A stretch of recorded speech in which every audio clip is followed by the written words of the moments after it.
Our reports on Manqoba Mchunu mop-up operations beginning in flood-stricken parts of Gauteng. Emergency services still on very high alert. There is more rain expected. It's exactly what we don't need. So far, here are the numbers. Over 2,000 homes have been affected, and there's been incredible damage that's been reported to infrastructure. So let's find out then from Manqoba this morning what it's looking like. And Manqoba, hello to you. I believe on Tuesday, over 5,000 calls to the city of Johannesburg and City Power needing assistance. It's really not going to get any better anytime soon, is it?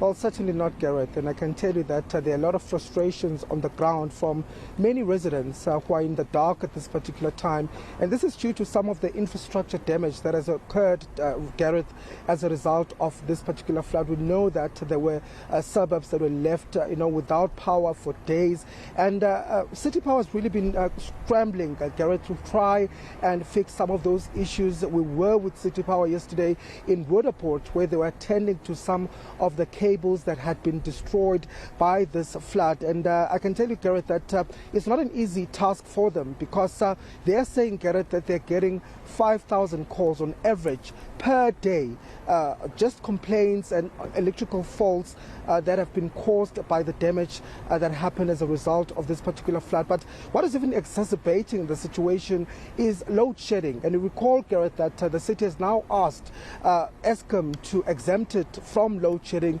due to the fact that they are unable to attend to some of the calls, and that when they do attend to these calls, load shedding simply makes it hard for them to fix some of those issues. So that's why they've written to eSCA asking for this exemption. They're trying to clear the backlog, but of course it's not easy. But we know that it's not only power that has been affected, Gareth. Also, when you look at infrastructure, there are roads that have been destroyed. There are roads that have been closed. I think about 4 or 5 roads in different areas that were battered by the floods. One of them is Hendrik Potgieter, where we saw, a part of that road collapsing after a sinkhole had opened in that road. We also know in Soweto there are quite a number of areas where the roads have been closed. But Gareth, we know that people have also been affected. They've been displaced.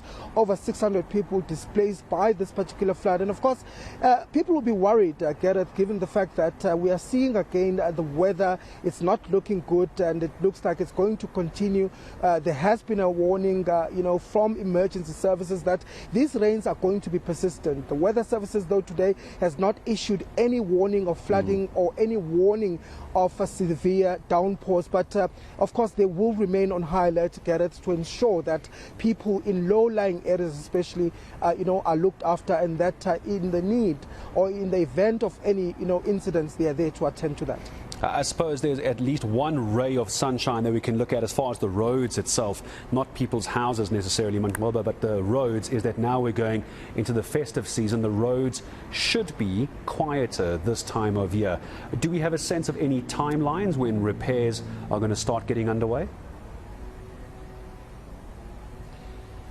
Well, Gareth, what you know is that they've already started, they are calling structural engineers to look at these roads. We know that the GRA has been assessing these particular roads, and, they've also, appointed officers, JMPD officers, to ensure that, motorists do not drive on these particular roads. But they're also urging people not to drive when they see that the road is closed. So we know that there are assessments that are being done, there are tests that are being done, but as far as repair work is concerned, we're not sure of the timelines, Gareth, that they've given to this. But of course, I think many people will be looking forward to going home. At least, Gareth, it's not the freeways that have been destroyed in this particular instant. You always can use another road, perhaps, to get to where you're going. But of course, the warning is that people should not drive on these roads, because they could be dangerous. And so we know that the works to repair them are going to begin soon, but the timelines we're still going to find out, Gareth, exactly from the Johannesburg Roads Agency.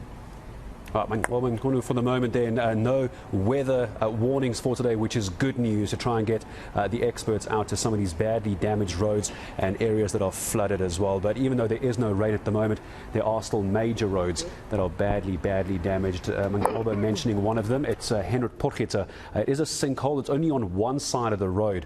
I had a chance to go out there yesterday, but unfortunately it's deemed unsafe, and as a result of that, they've closed a large part of Hendrik Potgieter out. between just after Clearwater Mall, heading towards the Reimsig side. If you live in Joburg, you know exactly where I am talking about. We'll check in again with our team a little bit later.